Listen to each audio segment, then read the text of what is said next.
বন্ধুরা, আপনারা কি শীতকাল জুড়ে আপনাদের লাউ গাছ থেকে প্রচুর পরিমাণে স্ত্রী ফুল ও লাউ পেতে চান? কিভাবে আপনাদের লাউ গাছের ফলনকে অল্প সময়ের মধ্যে কয়েক গুণ বৃদ্ধি করাবেন এবং কিভাবে লাউ গাছগুলোকে দীর্ঘদিন বাঁচিয়ে রাখবেন, তার জন্য লাউ গাছের প্রথম কোন কোন পরিচর্যা করবেন তা নিয়ে কি ভাবছেন? তাহলে এই ভিডিওটি সম্পূর্ণ দেখার অনুরোধ রইল। আজকে লাউ গাছের এমন দুইটি পরিচর্যা আপনাদের মাঝে শেয়ার করব, যা করতে পারলে আপনার লাউ গাছের ফলন 5 থেকে 10 গুণ বৃদ্ধি পাবে এবং লাউ খুব দ্রুত বড় হবে। এছাড়াও লাউ গাছ দীর্ঘদিন বাঁচিয়ে রাখতে পারবেন। চলুন তাহলে শুরু করা যাক। ফলন বৃদ্ধির জন্য প্রথমে যে পরিচর্যাটি করতে হবে সেটি হলো কাটিং। এখন জেনে নেই কাটিং কি। গাছ যখন 11 পাতার হবে, অর্থাৎ গাছের গোড়া থেকে 11 পাতা পরে মাথা কেটে দিতে হবে, সেটা হবে 1G কাটিং। এরপর এখান থেকে যতগুলো শাখা বের হবে এবং যখন 11 পাতা হবে তারপর মাথা কেটে দিতে হবে, সেটা হবে 2G কাটিং। 2G কাটিং করার পর গাছে প্রচুর পরিমাণে স্ত্রী ফুল আসবে, অর্থাৎ লাউ ধরবে। সেক্ষেত্রে আপনাকে গাছে অবশ্যই সুষম খাদ্য দিতে হবে। আজকে আমরা ঘরোয়াভাবে এমন একটি খাবার অর্থাৎ সার তৈরি করব, যেটা প্রয়োগ করলে 20 দিনে প্রচুর পরিমাণে ফুল ও ফলে মাচা ভরে যাবে। বন্ধুরা, এই ঘরোয়া সারটি তৈরি করার জন্য প্রথমে সংগ্রহ করতে হবে কয়েকটি কলার খোসা। প্রাকৃতিক সার হিসাবে কাজ করে ফেলে দেওয়া কলার খোসা। কলার খোসায় থাকা পটাশিয়াম ও ফসফরাস গাছের বৃদ্ধিতে বেশ উপকারী। এছাড়া পোকামাকড়ের আক্রমণ থেকে গাছকে রক্ষা করে কলার খোসা। গাছ থেকে অ্যাফিড জাতীয় পোকামাকড় দূর করতে কলার খোসা মাটিতে পুঁতে দিন। অ্যাফিড জাতীয় পোকামাকড় গাছের পানি শুষে নেয়। কলার খোসায় থাকা পটাশিয়াম এদের আশেপাশে ভিড়তে দেয় না। এবার কলার খোসাগুলোকে ছোট ছোট করে টুকরো করে নিতে হবে। এবার আমাদের একটি পাত্র নিতে হবে। সেই পাত্রে আমরা কলার খোসাগুলোকে দিয়ে দেব, যা আমরা আগে কেটে রেখেছিলাম। এখন এর মধ্যে 500 ml পানি দিয়ে দেব। তারপর একটু নাড়াচাড়া করতে হবে। এটাকে আমরা 2 দিনের জন্য রেখে দেব। এবার আমাদের আরেকটি ঘরোয়া উপাদান নিতে হবে, সেটি হচ্ছে পেঁয়াজ। এই পেঁয়াজের মধ্যে আমরা বিভিন্ন রকম উপাদান পেয়ে থাকি, যা আমাদের গাছ দ্রুত ফুল ফল আনতে এবং গাছের মাটিকে রোগমুক্ত রাখতে সাহায্য করে। পেঁয়াজের খোসায় পটাশিয়াম, ক্যালসিয়াম এবং আয়রন থাকে, যা গাছকে শক্তিশালী হতে সাহায্য করে। গাছে প্রয়োগ করার ক্ষেত্রে প্রথমে পেঁয়াজগুলোকে ছোট ছোট করে কেটে নিতে হবে। আপনারা দেখতে পাচ্ছেন আমি পেঁয়াজগুলোকে ছোট ছোট করে কেটে নিচ্ছি।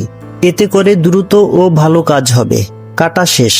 এবার অন্য একটি পাত্র নিতে হবে এবং কাটা পেঁয়াজগুলো পাত্রে দিয়ে দেব। এরপর এর মধ্যে 300 থেকে 400 ml পরিমাণ পানি দিয়ে দেব এবং কিছুক্ষণ নাড়াচাড়া করতে হবে। তারপর এটাকে 2 দিনের জন্য রেখে দেব। এবার আমরা যে উপাদানটি ব্যবহার করব সেটি হলো চা পাতা। কীটপতঙ্গ গাছের জাতশত্রু। চা পাতা মেশানো পানি গাছে ছিটিয়ে দিলে কীটপতঙ্গের হাত থেকে রেহাই মেলে। এছাড়া চায়ের পাতার কারণে গাছের ছত্রাক ও জন্মে না। অন্যান্য পুষ্টি উপাদানের পাশাপাশি চা পাতা যোগান দেয় নাইট্রোজেনের। এই নাইট্রোজেন গাছের বৃদ্ধির জন্য অতি প্রয়োজনীয়। নাইট্রোজেনের অভাব হলে গাছের পাতায় ক্লোরোফিল সৃষ্টিতে বিঘ্ন ঘটে, ফলে পাতা হলুদ হয়ে যায় এবং খাবার তৈরিও করতে পারে না। সেক্ষেত্রে গাছ ধীরে ধীরে মরেও যেতে পারে। আপনি ইচ্ছা করলে নতুন চা পাতা অথবা ব্যবহার করা চা পাতা ব্যবহার করতে পারেন।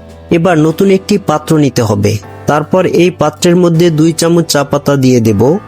ব্যবহার করা চা পাতা হলে 6 চামচ দিতে হবে। এবার একটু নাড়াচাড়া করে 2 দিনের জন্য রেখে দিতে হবে। 2 দিন পর ফিরে এলাম। এবার অন্য একটি পাত্র নিব। এই পাত্রের মধ্যে আমরা একটি ছাঁকনির সাহায্যে কলার খোসা ভিজানো পানিকে ছেঁকে নেব, যা আমরা আগে ভিজিয়ে রেখেছিলাম। এরপর পেঁয়াজের খোসা ও চা পাতা ভেজানো পানি ছেঁকে নেব। বন্ধুরা, আপনারা দেখতে পাচ্ছেন 3টি দ্রবণে আমরা ছেঁকে নিয়েছি। এবার কিছু সময়ের জন্য নাড়াচাড়া করব, যাতে প্রত্যেকটি দ্রবণ ভালোভাবে মিশে যায়।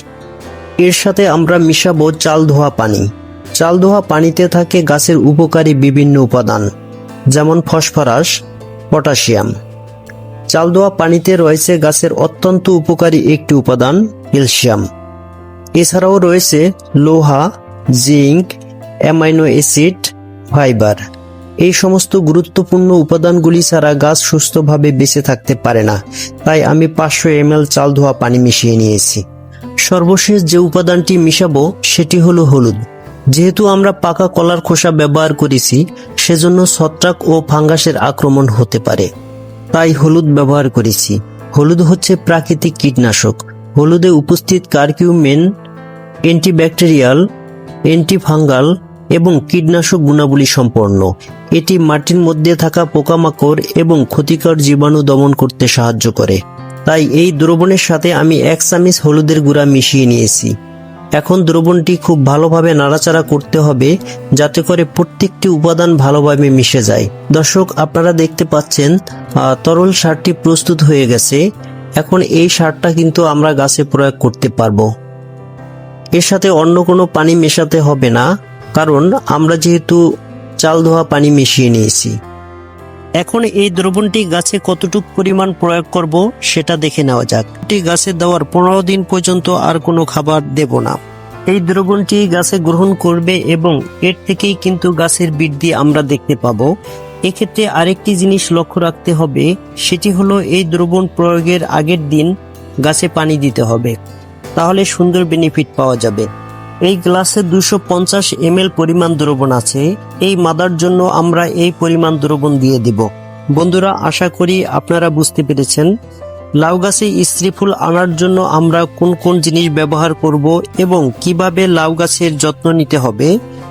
এই পরিচর্যা এবং খাবারটা যদি গাছে প্রয়োগ করতে পারেন, 20 দিনে প্রচুর পরিমাণে স্ত্রী ফুল আসবে। আর এই খাবারটি সকালে অথবা বিকেলে 15 দিন অন্তর অন্তর 3 বার প্রয়োগ করতে হবে। বন্ধুরা, ভিডিওটি কেমন হলো কমেন্টে জানাবেন। ভালো থাকবেন, সুস্থ থাকবেন এই কামনা করে শেষ করছি। খোদা হাফেজ।